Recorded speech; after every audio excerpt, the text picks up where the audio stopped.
Everybody. I'm sure you saw my brother Thomas's video and that I shared, and I was talking to him, and he was like, "You got to post one." So there's been a lot of thoughts that have been racing through my head since the George Floyd situation last Monday. Numerous things, whether it's the city protests, the arrest of the officer and the lack of arrest of the other three officers, just a whole bunch of things bouncing back and forth. A lot of things coming across my timeline, both on Instagram and Facebook.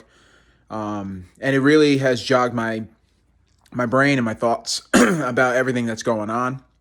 And, just how I'd like to see the future and, things like that. So, I'm going to try to make it quick, as sometimes I ramble. But one of the biggest things that I learned from a man named Daryl Davis, listening to him on the Joe Rogan podcast, he has a book called Clandestine, a Black Man's Odyssey through the Ku Klux Klan, which everybody knows the Ku Klux Klan pretty much on the opposite side of this argument. And, he talked about the buildup of destruction when it comes to racial relationships. And one thing that I really believe in is that it all stems to ignorance. Not ignorance of the situation.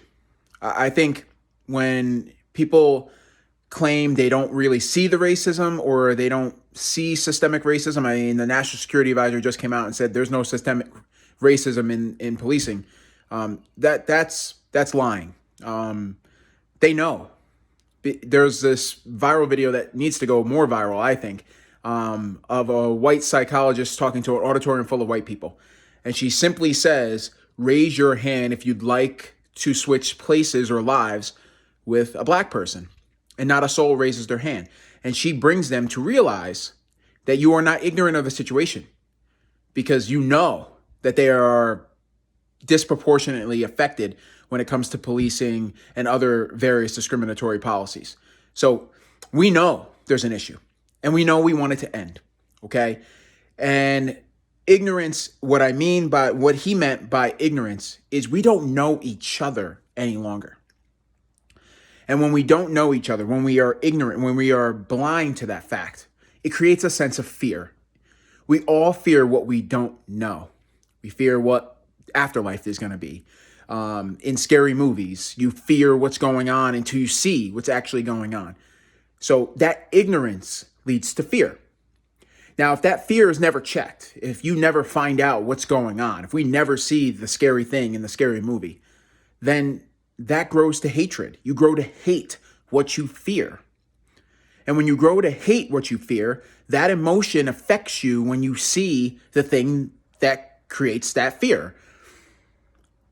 If hatred goes unchecked, if we still don't learn about not the opposition, but we don't learn about the other person or the other group or the other culture or the other religion, then that hatred eventually grows to destruction. We saw it under Nazi Germany. We've seen it in the past with slavery and Jim Crow laws, or the Three-Fifths Compromise that was written in the Constitution. I mean, endless historical examples I can continue to give you if you really are unfamiliar with the history of discrimination and hatred in this country and in the world.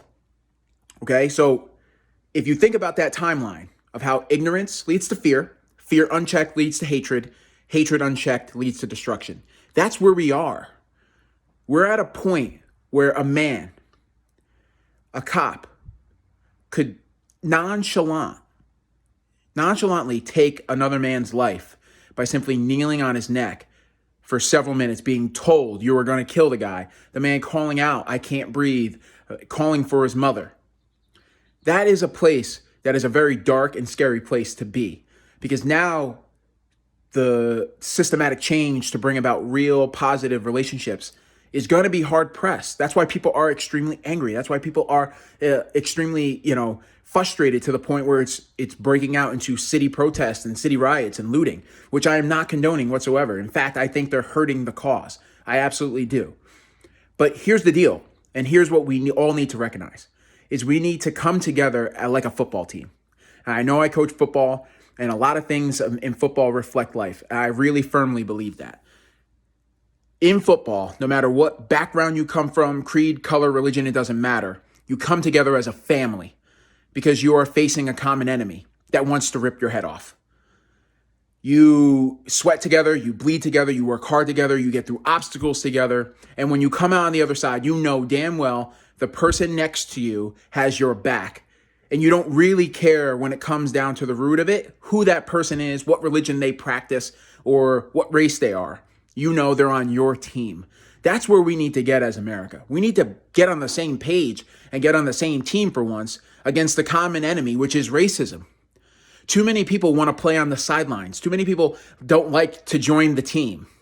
So they're not joining the racism team because, they're not a member of the KKK, or they're not, this alt-right group that's promoting Charlottesville kind of people carrying tiki torches. They're not that side.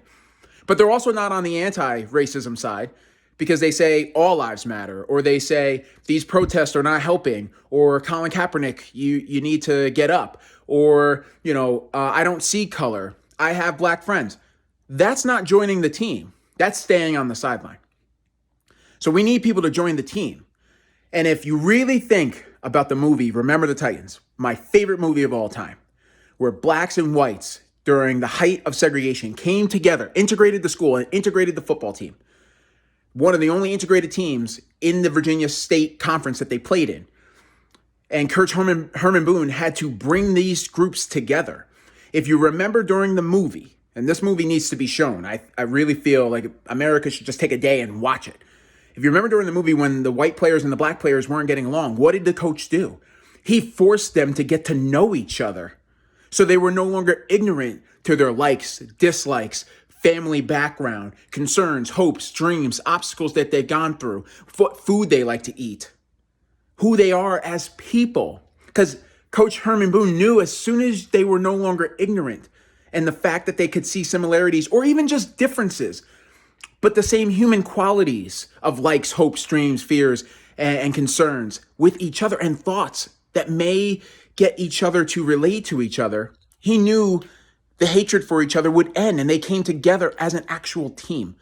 So that's what needs to be done here in America. We need to take the mantra of Remember the Titans. We need to take the mantra of a football team, and we need to come together and realize we're all on the same team against racism, unless you're on that team. But you can't play on the sideline any longer. You can't be the person that's above the fray. Oh, I'm not going to join in. I'm not going to say anything. I'm not going to be the one that, I don't approve of the looting and the rioting. I don't like that George Floyd was murdered, but, what can I actually do? No, join the team. Because if I had my way, if I was the leader of this country, there would be a whole Days of Respect week in this country where people get to know each other, where they get to know who you are as a person. Instead of the facade presence that you create.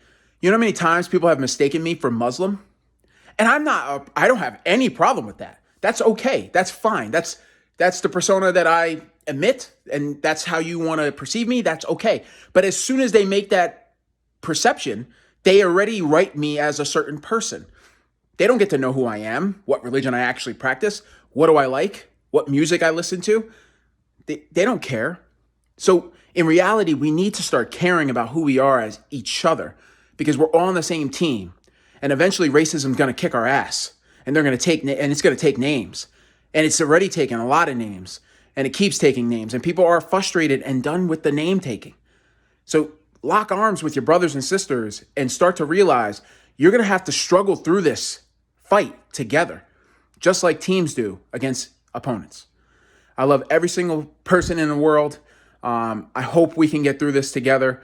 I'm going to try to use my platform for betterment, whether it's in my classroom or on my football team, or even just in my future endeavors in my career. Shout out to my family. I love you all. And shout out to Thomas for making his video. And I'm sure more things are going to come down the line to try to invoke actual change. Thanks.